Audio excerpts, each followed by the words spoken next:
you. I am doing my vlog a little bit early this week just because I want to make sure that you get some of this information before the first of the year. If you're one of those people that really like to start the first of the year, you know, with your journal and all that, you'll be able to do that. And I just want to show you, I'm going to review the journal I used last year, and then I'm going to look at the journal I'm going to use this year. And I'll explain a little bit more as we get into it. Last year was the very first year I ever used a quilting journal.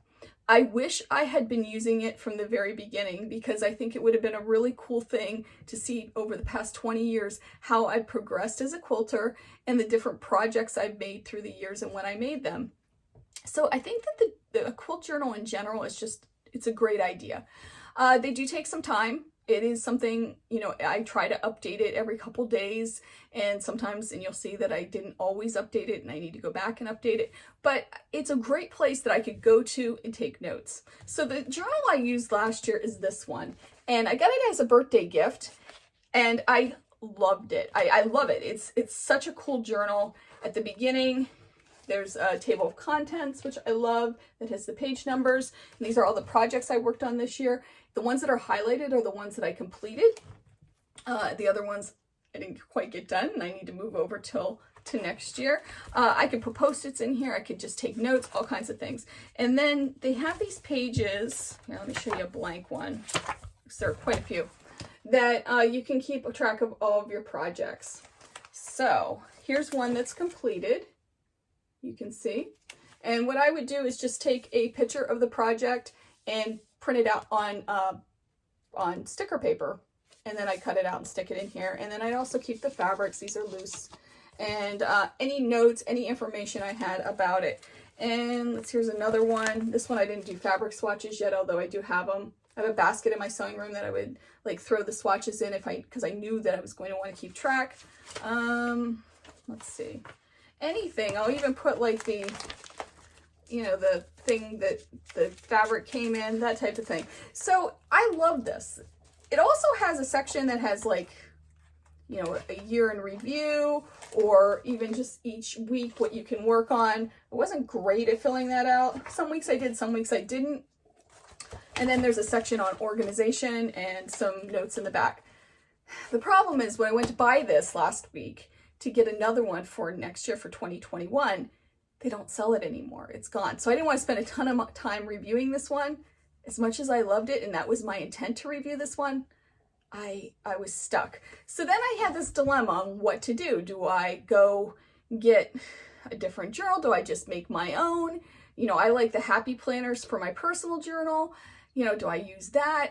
And I really struggled. So I was at Michael's the other day and I found a journal, and I was like, this is kind of nice and this might work. So this is the journal. I haven't even taken the thing off.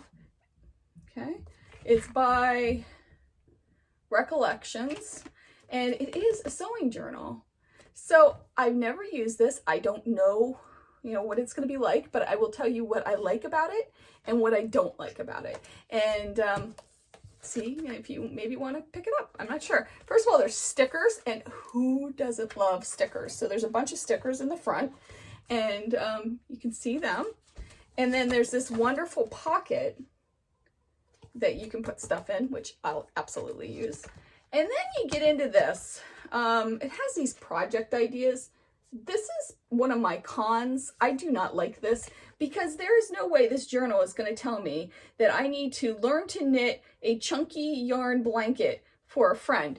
I don't need that stress in my life. I don't need my journal talking to me, so I'm going to cover these up. I'm going to use some of the stickers to do it. I'm just going to cover up what it suggests. I do like that there's lines that I can say, okay, I want to do, I don't know, a quilt for Aunt Mary or something like that, and I can put that in here. But I am going to cover up this top part because who needs that stress? I don't need my journal telling me, giving me guilt that I'm not doing enough for people with crafts. Here's one, organize your closet. Whatever. Anyway, I'm not going to deal with that. But the project pages are nice. You can see those. I like that. We'll see. I can kind of make that my own. And there are 24 of them. Now they're different. There's 12 that are one way with this like measuring tape thingy. And then there are 12 that are a little different. And what I don't like about that is the layout changes. So there's 12 that are one layout, and then there's 12 that are another layout. I would have liked the consistency of just 24 pages for projects. To me, that made more sense. So there's not a ton of project pages. I always have really good intentions to get like 30 projects, 40 projects done.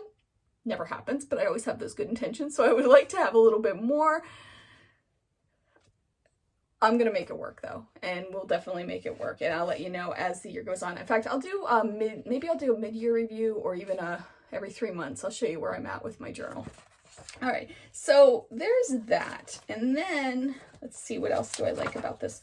Oh, I like at the beginning of the month, of each month, it does have some blank space, and it tells you project 1, project 2, project 3. That's kind of nice because it can keep you focused. And it does have, you know, your year or your month view.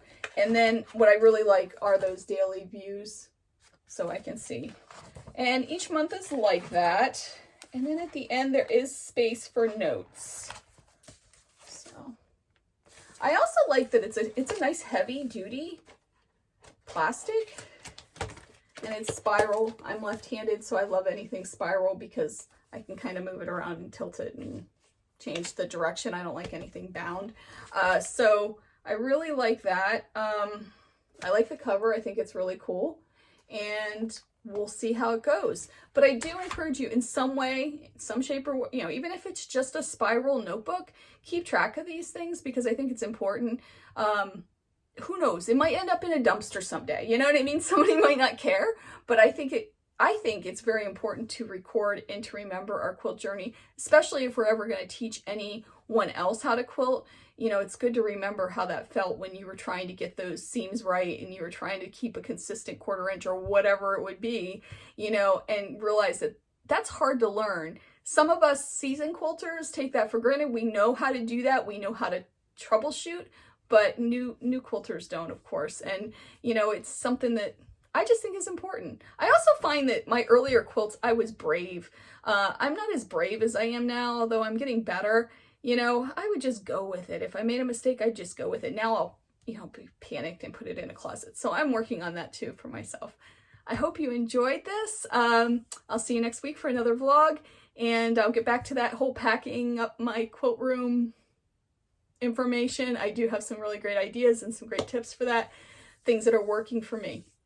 Anyway, if you haven't done so, please consider subscribing and look for that blog coming up this, hopefully in 2021, and some really cool projects and other stuff.